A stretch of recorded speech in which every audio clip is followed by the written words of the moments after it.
कहानी एक ऐसे बदनाम फाइटर की जिसने अगर ठान ली तो दुश्मन का मरना तय है। और उस फाइटर से मिलने एक अनजान लड़की आती है और उसे एक काम देती है। तो आइए देखते हैं क्या ये फाइटर इस काम में सफल हो पाएगा। कहानी शुरू होती है एक अंडरग्राउंड फाइट क्लब से, जहां कार्टर नाम का एक फाइटर एक एक करके सारे फाइटर्स को हरा रहा होता है। और कार्टर को ढूंढते हुए एक लड़की जिसका नाम फ्रैंकी होता है वो इस फाइट क्लब में पहुंच जाती है। कार्टर की फाइट एक बहुत ही खतरनाक फाइटर डेल्टन से होने वाली थी, पर वो उससे डर जाता है और लड़ने से मना कर देता है। और डेल्टन बिना लड़े ही सट्टे के सारे पैसे जीत जाता है। अब फाइट क्लब का काम खत्म होने के बाद डेल्टन बाहर निकल रहा होता है और उसे एक आदमी चाकू मार देता है, क्योंकि वो डेल्टन की वजह से सट्टे के सारे पैसे हार गया था। चाकू डेल्टन को लग जाता है। वो उस आदमी का चाकू पकड़ता है और वो आदमी वहां से डर के भाग जाता है। चाकू लगने के बाद डेल्टन अपनी गाड़ी की ओर बढ़ जाता है और वहां फ्रैंकी आ जाती है। और फ्रैंकी डेल्टन से आके वहां बोलती है कि उसका फ्लोरिडा में एक पब है, रोड हाउस, और उसे वहां के लिए एक बाउंसर की जरूरत है, क्योंकि आए दिन रोड हाउस में गुंडे घुस आते थे और फ्रैंकी को बहुत परेशान करते थे। फ्रैंकी फिर डेल्टन से बोलती है कि वो उसे $5000 देगी और रहने और खाने को भी देगी, पर डेल्टन उसका ऑफर ठुकरा देता है। पर जाते जाते फ्रैंकी उसे अपना विजिटिंग कार्ड दे देती है। और आगे के सीन में हमें दिखाया जाता है कि डेल्टन के पास रहने का खुद का घर भी नहीं था। वो अपनी गाड़ी में रहा करता था और वो अपनी लाइफ से इतना फ्रस्ट्रेट हो जाता है कि वो अपनी गाड़ी को रेलवे ट्रैक के आगे रख देता है, पर उसे तो कुछ नहीं होता। उसकी गाड़ी पूरी तरीके से डैमेज हो जाती है। अब डेल्टन के पास जिंदगी में कुछ खोने के लिए नहीं था, इसलिए वो फ्लोरिडा चला जाता है। अब डेल्टन फ्लोरिडा पहुंच जाता है और देखता है कि वहां पे एक बुक स्टोर है। वो रोड हाउस का पता जानने के लिए उस बुक स्टोर के पास जाता है, तो वहां उसे एक लड़की चार्ली मिलती है। चार्ली और उसके डैड स्टीफन मिलके ये बुक स्टोर चलाते हैं। जब डेल्टन रोड हाउस का पता पूछता है तो चार्ली का डैड स्टीफन आ जाता है और उसे रोड हाउस तक का पता बता देता है। अब डेल्टन रोड हाउस पहुंच जाता है। वो वहां पहुंचता है, उसे रोड हाउस बहुत पसंद आता है और वहां के लोगों से कहता है कि ये बहुत शांत जगह है। पर जब शाम होती है तो रोड हाउस का नक्शा पूरा बदल जाता है। वहां लोग तोड़ फोड़ कर रहे होते हैं और बहुत हंगामा मचा रहे होते हैं। तभी रोड हाउस में एक बाइकर गैंग एंटर करती है और वो बाइकर गैंग वहां तोड़ फोड़ करने लगती है। डेल्टन उन्हें बहुत समझाता है और फिर उन्हें बाहर आने के लिए बोलता है।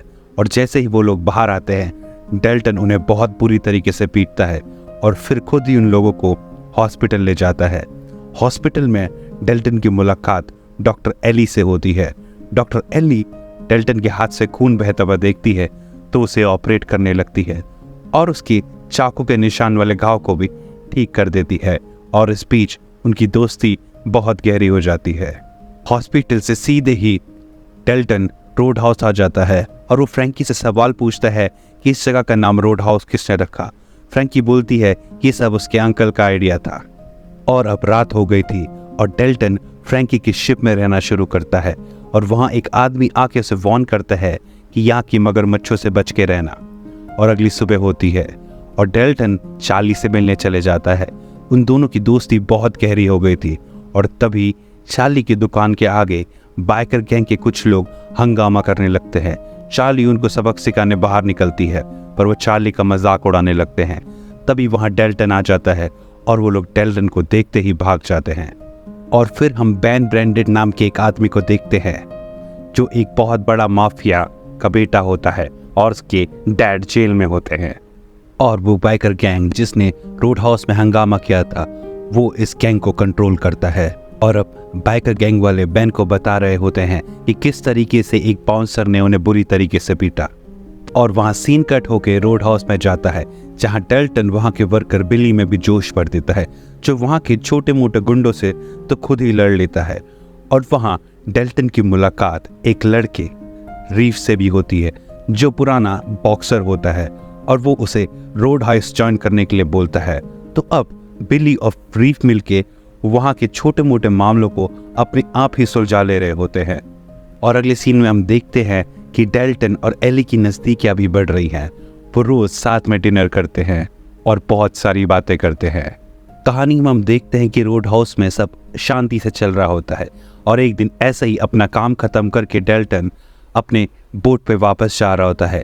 तभी बाइकर गैंग का आदमी उसका पीछा कर रहा होता है और उसे गाड़ी से टक्कर मार देता है, जिस वजह से डेल्टन नदी के अंदर गिर जाता है और वो जैसे तैसे करके अपनी जान बचाता है और अपनी बोट पे वापस आता है।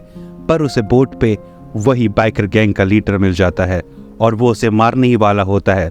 फिर डेल्टन उसे नदी में फेंक देता है और उसे खींचने ही वाला होता है, तब तक उसे मगरमच्छ खा जाता है और उसकी मौत हो जाती है। अब सुबह का सीन दिखाया जाता है। लोग खोज रहे होते हैं, फिर भी उनको उस बाइकर गैंग के लीडर की लाश नहीं मिलती है। और उसी दिन डेल्टन चार्ली से मिलने जाता है और वो चार्ली की कंप्यूटर में रोड हाउस का नक्शा देख रहा होता है, क्योंकि उसे लगता है कि रोड हाउस में कुछ तो कुछ गलती हो रहा है। और जब वो बाहर निकलता है तो उसे एक बैन का आदमी दिखता है जो उसको बंदूक दिखाता है और अपने साथ चलने के लिए बोलता है। डेल्टन उसकी उंगलियां तोड़ देता है और उसे बोलता है अगर उसके मालिक को मिलना है तो सीधे रोड हाउस आ जाए। और डेल्टन फिर परेशान होकर फ्रैंकी के पास आ जाता है और पूछता है कि बेन इस रोड हाउस के पीछे क्यों पड़ा है, और फ्रैंकी कोई साफ जवाब नहीं देती। वहाँ बेन को दिखाया जाता है जो बहुत परेशान है क्योंकि डेल्टन ने उसके आदमी की उंगलियां तोड़ दी है। और फिर बेन को उसके डैड का फोन आता है जो बोलते हैं कि तुमसे इतना काम भी नहीं हो रहा है। बेन रोड हाउस की जगह एक बहुत बड़ा आलीशान होटल बनाना चाहता था, पर जब तक रोड हाउस फ्रैंकी के पास था उसका ये सपना पूरा नहीं हो सकता था, तो वो हाथ धोकर रोड हाउस के पीछे पड़ा था। फिर अगले सीन में हम नॉक्स नाम के एक आदमी को देखते हैं जो एक बहुत बड़ा माफिया है और उसे बेन के फादर का फोन आता है। उसे जल्द से जल्द बुलाते हैं। वहाँ अगले सीन में एली और डेल्टन को दिखाया जाता है जो एक बोट पर बैठकर एक आइलैंड में जाते हैं। वहाँ डेल्टन एली से बोलता है कि मैं एक फाइटर हूँ और तुम एक डॉक्टर, हमारी जोड़ी कभी नहीं बन सकती। और एली बोलती है कि मुझे खतरे लेने की आदत है, और वो दोनों एक दूसरे को किस करने लगते हैं और इंटीमेट हो जाते हैं कि नज़दीकियाँ और बढ़ जाती हैं। अब वहाँ दिखाया जाता है कि नॉक्स अब बेन के घर पहुँच गया है और वो बेन से बोलता है कि तुम्हारे डैड बोल रहे थे कि तुम्हारे बस की कुछ भी नहीं है, तो मैं आ चुका हूँ और मैं ही उस बाउंसर को मारूंगा। और वहाँ दिखाते हैं कि डेल्टन के शिप पे 2 पुलिस वाले आ जाते हैं। वो डेल्टन को अपने साथ चलने के लिए बोलते हैं। डेल्टन उनके साथ जाता है तो शेरिफ से मिलता है। शेरिफ उससे फ्लोरिडा छोड़ने के लिए बोलता है, पर डेल्टन शेरिफ से मना कर देता है। शेरिफ को बहुत गुस्सा आ जाता है और वो डेल्टन को शूट करने वाला होता है। और तभी वहाँ एली आ जाती है और शेरिफ के एक थप्पड़ लगा देती है और डेल्टन को वहाँ से लेकर चली जाती है। और डेल्टन एली से पूछता है कि तुमने उसे थप्पड़ क्यों मारा, तो एली बोलती है कि वो मेरे फादर है। उसकी मॉम की मौत के बाद वो अपने फादर के साथ नहीं रहती क्योंकि वो बेन के लिए काम करते हैं। अब शाम का सीन दिखाया जाता है जहाँ रोड हाउस में पार्टी चल रही होती है और वहाँ बाहर नॉक्स और उसके बाइकर गैंग के लोग पहुँच जाते हैं और वो फिर रोड हाउस में एंट्री लेते हैं और तोड़ फोड़ करने लग जाते हैं। डेल्टन उन्हें रोकने की कोशिश करता है पर वो लोग नहीं मानते। फिर डेल्टन और नॉक्स में एक बहुत जोरदार लड़ाई हो जाती है। लड़ाई खत्म होते ही वहाँ पुलिस आ जाती है, जिस वजह से वहाँ से सब लोग भाग जाते हैं। और फिर डेल्टन फ्रैंकी से रोड हाउस छोड़ने की बात करता है। फ्रैंकी उसे मना करती है, पर डेल्टन बोलता है कि वो यहाँ बाउंसर बनने आया था, ना कि लड़ाई करने। और वो वहाँ से चला जाता है और फ्लोरिडा छोड़ने से पहले वो चार्ली से मिलने जाता है और वो देखता है कि चार्ली की पूरा बुक स्टोर आग से जल चुका है और उसे पता चलता है कि ये काम बेन का ही है। और फिर डेल्टन बेन के अड्डे में पहुंचता है और उसके एक दोस्त को मौत के घाट उतार देता है। वहीं एक आदमी उसे ये सब करते हुए देख लेता है और वो आदमी कहता है मुझे कोई मुसीबत नहीं चाहिए, मैं किसी से कुछ नहीं बोलूँगा। और डेल्टन उसकी जान बख्श देता है। और अगली सुबह का सीन दिखाया जाता है जहां डेल्टन को बेन की एक पैसों की डील के बारे में पता चल जाता है जो बेन का आदमी और शेरिफ का एक ऑफिशियल करने वाले होते हैं। वो बेन के पैसे को जब्त कर लेता है और बेन के आदमी को मार देता है और वही शेरिफ के ऑफिशियल को बेहोश कर देता है।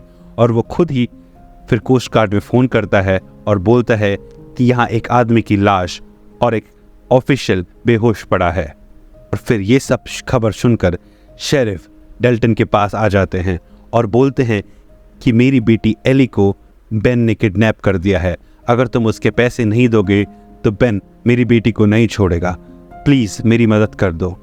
डेल्टन एली से बहुत प्यार करता है तो वो बेन की शिप की ओर चला जाता है। वो बेन की शिप पे पहुंचता है तो बेन उससे उसके पैसे मांगता है।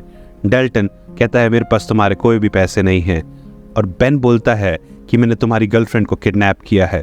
डेल्टन बोलता है कि शेरिफ का मूड देख के लगता नहीं है कि उसकी बेटी किडनैप हो चुकी है। शेरिफ बोलता है बेन और मैं बहुत अच्छे बिजनेस पार्टनर हैं, ऐसा कभी नहीं होगा। और बेन शेरिफ से बोलता है कि उसने उसकी बेटी को सच्ची में किडनैप किया है, और शेरिफ बहुत गुस्सा हो जाता है। तभी हम वहाँ देखते हैं वहाँ नॉक्स भी पहुँच जाता है, और तभी डेल्टन सूझबूझ से अपनी लाई हुई बोट में ब्लास्ट कर देता है, जिस वजह से बेन की बोट डूबने लगती है। और फिर डेल्टन एली को ढूंढने निकलता है और बड़ी मुश्किलों से वो एली को उस बोट में से निकाल देता है, और वो एली को एक दूसरी बोट में जाने के लिए बोलता है। जब एली उस बोट पे चढ़ती है तो बेन पहले से ही उस बोट पे होता है। अपनी गर्लफ्रेंड की जान बचाने के लिए डेल्टन सीधे उस बोट में कूद जाता है, और वो बोट जाके सीधे रोड हाउस में लग जाती है। और वहां नॉक्स को दिखाया जाता है जो एक ब्रिज से चढ़कर एक गाड़ी को चुरा लेता है और रोड हाउस की तरफ बढ़ता है। वहां रोड हाउस के पास जो बोट क्रैश हो गई थी उसमें से बेन और डेल्टन निकलते हैं। डेल्टन बेन को बहुत बुरी तरीके से मारता है। तब तक वहां नॉक्स आ जाता है और नॉक्स और डेल्टन के बीच में लड़ाई शुरू होती है। नॉक्स डेल्टन को बहुत बुरी तरीके से पीटता है। तभी बेन नॉक्स को बोलता है कि जल्द से तुम डेल्टन को खत्म कर दो। नॉक्स को बेन पे भी गुस्सा आ जाता है और वो उसे जान से मार देता है। और तभी नॉक्स डेल्टन को मारने के लिए एक लकड़ी का टुकड़ा लेके आगे बढ़ता है, पर तभी डेल्टन उठता है और उस लकड़ी के टुकड़े से खुद ही नॉक्स को मार देता है। और तभी वहां शेरिफ भी आ जाते हैं और उसके साथ एली भी वहीं पे होती है। वो डेल्टन से बोलते हैं कि तुम ये शहर छोड़ के चले जाओ, और शेरिफ बोलता है बाकी सबका ध्यान मैं रख लूंगा। और फिर डेल्टन रोड हाउस से निकल जाता है और जाते वक्त वो चार्ली से मिलता है और उससे गुड बाय कहता है। और फिर हम देखते हैं कि चार्ली के बुक स्टोर के अंदर वही नोटों से भरा बैग रखा था जो डेल्टन ने बेन के वहां से चुराया था। और ये फिल्म यहीं पे ख़त्म हो जाती है। तो दोस्तों, कैसी लगी आपको ये फिल्म, कमेंट करके ज़रूर बताइएगा। अगर आपको ऐसी मूवीज़ देखना पसंद है तो हमारे चैनल को लाइक, शेयर एंड सब्सक्राइब कीजिएगा।